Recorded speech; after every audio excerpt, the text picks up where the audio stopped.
We wish you a Merry Christmas. We wish you a Merry Christmas. We wish you a Merry Christmas. Hi everybody, it's Richard here again and welcome to my Christmas video. I'm even sporting my Keith Cooks t-shirt. Now Keith Cooks is a YouTube channel. I think the guy is from around the Leeds area, and basically he's an amateur cook and he posts a video every Friday, and I think it's fantastic, so I thought I would support his channel and buy one of his t-shirts. So what we're going to do today is going to go through my top 30 Christmas singles that I actually own. Now there's one I wish I did own but I don't, and that is Greg Lake's I Believe in Father Christmas, and it would be very high up there.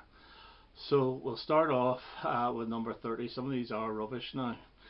Number 30 is The Goodies, Father Christmas Do Not Touch Me. Now this got to number 7 in the charts in 1974. However, the B-side was the one that got it up there, called the Inbetweeners, which is, I thought, a really great fun song, but very rarely played the Christmas song, but I've got it and it comes in at number 30. At number 29, and is actually an artist I do like, but this is not very good, and it's Alvin Stardust, So Near to Christmas, and this is from 1984, and it got to number 29. It's really there to add to the collection, and you can get this for 10p nearly everywhere. At number 28, and it's a huge hit in 1984 for Frankie Goes to Hollywood, and it's The Power of Love. Got to number 1 and stayed there for a total of 39 weeks. Now this is because of reissues, etc. I'm not keen on this. I preferred it back then. Now I'm not so keen. It's not really actually a Christmas song, but there is a very festive video, so that's why it gets on my list. At number 27, and a band I love the bits, but this is not very good, and it's Queen's Thank God It's Christmas. Now I bought this specifically in 1984 for the two B-sides, Man in the Prowl and Keep Passing Through Open Windows, or Keep Passing the Open Windows as it says here. Now the reason I bought it is because with those two songs I then owned every track from the Works album, although some of them were remixes, etc., because every single track from the album was released either as an A-side or a B-side. I didn't own the album then. I do now. I've since bought the Works, but the A-side of this, Brian May, Roger Taylor song, is not great and it's not very Christmassy.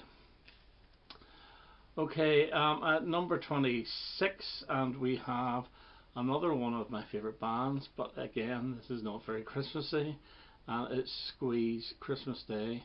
This was released in 1979 and it failed to chart. It's not a bad song, but yet again there's no Christmas feel to it. However, the B-side of this is called Going Crazy, which is absolutely brilliant, so the single is well worth having. At number 25, and we have another of my favourite bands, and it's the Kinks, Father Christmas, which was released in 1977. This also failed to chart, and this is a different take on Christmas. This is like beating up Santa Claus. Give me the money, I don't want the presents, just give me your money now. And it's quite witty, and it's a good wee rocker, but again it doesn't have that festive feel, and if it doesn't have a festive feel it doesn't get too high for me. So the Kinks, Father Christmas. At number 24, and this does have a festive feel, but it's got a real 80s feel as well, and it's Albert Hammond's Under the Christmas Tree, which is from his Best of Me album, which wasn't really a new album. It was an album of re-recordings plus songs that he had written for other people.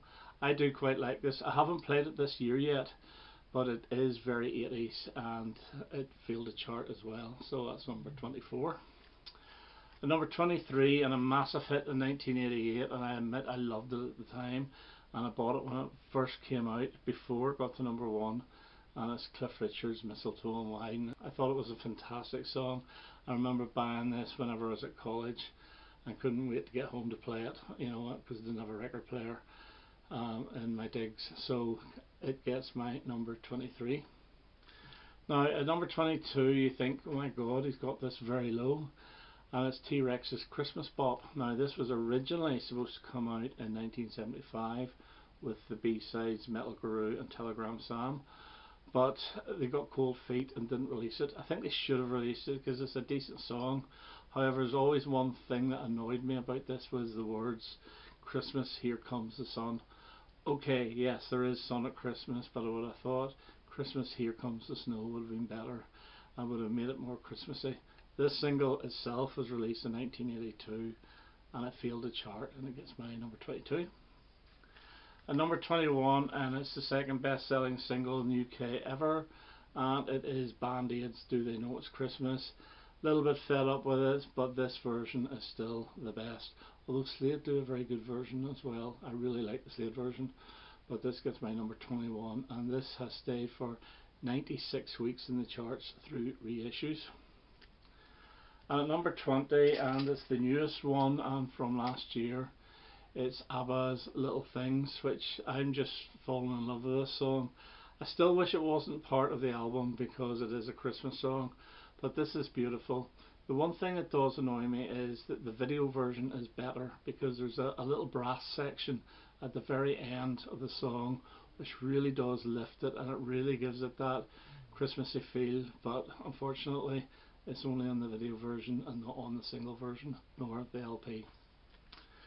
Okay, at number 19, and it is the Royal Scots Dragoon Guards, and this is "Little Drummer Boy" from 1972, and this got to number 13 in the charts, and this was a single we got when we were kids. I absolutely love this. It is just an instrumental of bagpipes, but it's absolutely beautiful, and it's the follow-up to their massive hit "Amazing Grace." At number 18, and we have the number 1 hit from 1976, and it's Johnny Mathis, "When a Child is Born." Really gorgeous, and I remember buying this single actually for my mother when I was 10 years old as a Christmas present because she loved it. At number 17, and it is from 1985, Shakin' Stevens' "Merry Christmas Everyone." Got to number 1, of course, and through reissues it spent 87 weeks in the charts.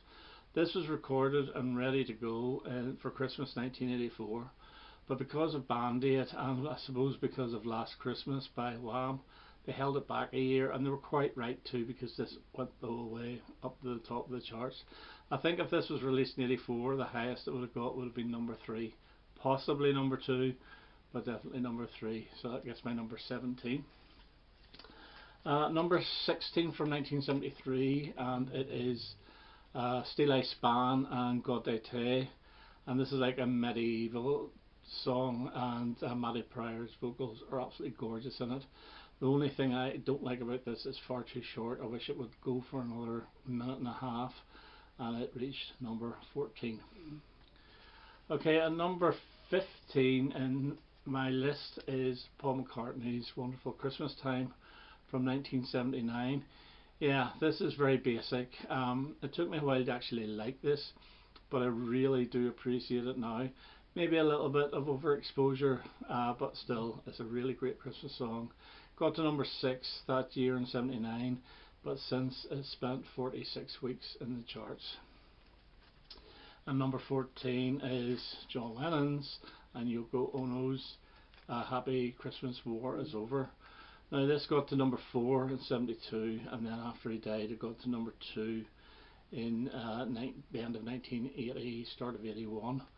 Now the chart was not counted for 1 week at the end of 1980, and if it had have been, this would have been number 1, because it did outsell what do you call that little group, There's No One Quite Like Grandma, the St. Winifred's School Choir. So it was robbed of a number 1 position, so it really should have been number 1, but unfortunately all the records will only put down number 2. But it's absolutely great, and I don't mind Yoko's wailing at the chorus either. And I know this is a steal from an old folk song called, is it Stew Ball or something like that there, but it's a classic Christmas single. At number 13, and also from 1980, and it's Kate Bush's "December Will Be Magic Again." Got to number 29 in the charts. Should have done much better. Absolutely brilliant. This had been hanging about for a year as well, because I remember seeing she performed it live, or a different version of it, at the end of 1979. but this is great, and it never gets on any compilations either, and it should. It's a fantastic song. At number 12 and number 15 in 1983, and it's the Pretenders, 2000 Miles, another really good song. I love the live version of this as well, so I'm counting the both of them together. It has spent a total of 31 weeks in the charts through reissues, but brilliant song, and it's from their third album, Learning to Crawl. Number 11 from 1980, and it is Jonah Louise, Stop the Cavalry. And this got to number 3 and has since spent 33 weeks in the charts.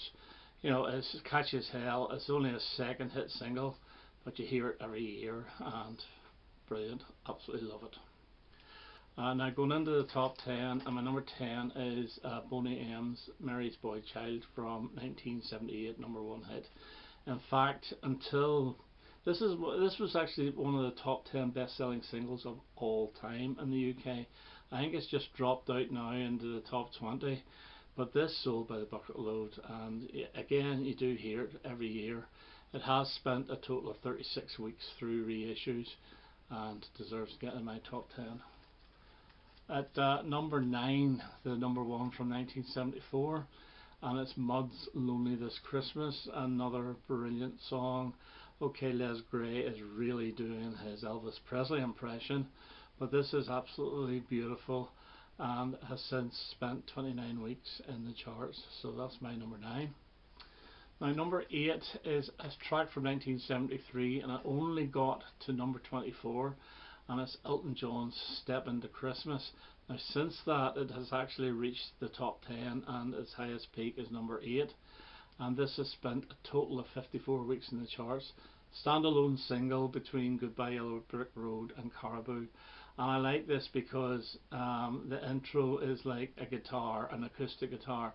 It's not all piano, so really uplifting song. And I do like the B-side, Ho Ho Ho, Who'd Be a Turkey at Christmas, which is only a bit of a carry on in the studio, but still good fun.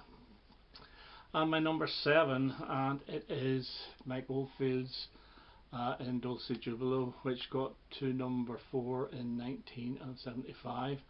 Instrumental, of course, and I love the way that, you know, new instruments are coming after every sort of section until you get the drums, and once the drums come in, the next thing is the lead guitar, which is brilliant. It's an old medieval tune again, and you know, you do hear it every year, so that's In Dulce Jubilo is my number 7. Number 6, and the second appearance for Cliff Richard, and it is Little Town, which was a number 11 hit in 1982. This is a play on O Little Town of Bethlehem, but this is brilliant, and the brass section of this is absolutely magnificent. It comes to a big crescendo, fantastic song. I loved it then, I love it now, and that gets my number 6. At number 5, and we have Bowie and Bing, Peace on Earth, Little Drummer Boy. Now this is my favourite David Bowie collaboration. You know, I prefer this to Under Pressure. I prefer this to This Is Not America. I love this because they're two polar opposites, and he did say he didn't want to sing Little Drummer Boy because he can't stand the song, so they wrote Peace on Earth for him. I'm not too sure who actually wrote it, but it's a fantastic little number, and mixed in with Bing's Little Drummer Boy, really good, and you know, I love it. And this was a number 3 hit in 1982. Never seems to chart now though, for some reason, which is a shame, but still, brilliant song. And number 4, and it's a band I highlighted a couple of months ago, and it's Shawady Waddy, Hey Mr. Christmas. Now this is like a forgotten about single. It got to number 13 way back in 1974, and it is so Christmassy. It's got the children's choir and everything. It's absolutely brilliant. It's written by the guys themselves, and again, it never seems to get reissued or it never seems to chart again, but it's always been one of my festive favourites, is Hey Mr. Christmas. And the same I'm going to say about this one here, my number 3. The number 2 hit in 1974, and it is the Wombles, and it's Wombling Merry Christmas. And this just takes me back to my childhood. I absolutely love it. Reminds me of those Christmas days way back in the 70s, you know, looking to find your presence, and oh, brilliant. And it's a really good song written by Mike Batt. Again, it never seems to get listened to these days, maybe because of the Womble lyrics, but still it's a favourite here, so I love it. That's my number 3. Okay, my number 2, and it is number 1 hit in 1973, and it's Slade, Merry Christmas Everybody, or Merry Xmas Everybody. And this has stayed in the charts for a total of 111 weeks through reissues. It gets in every year.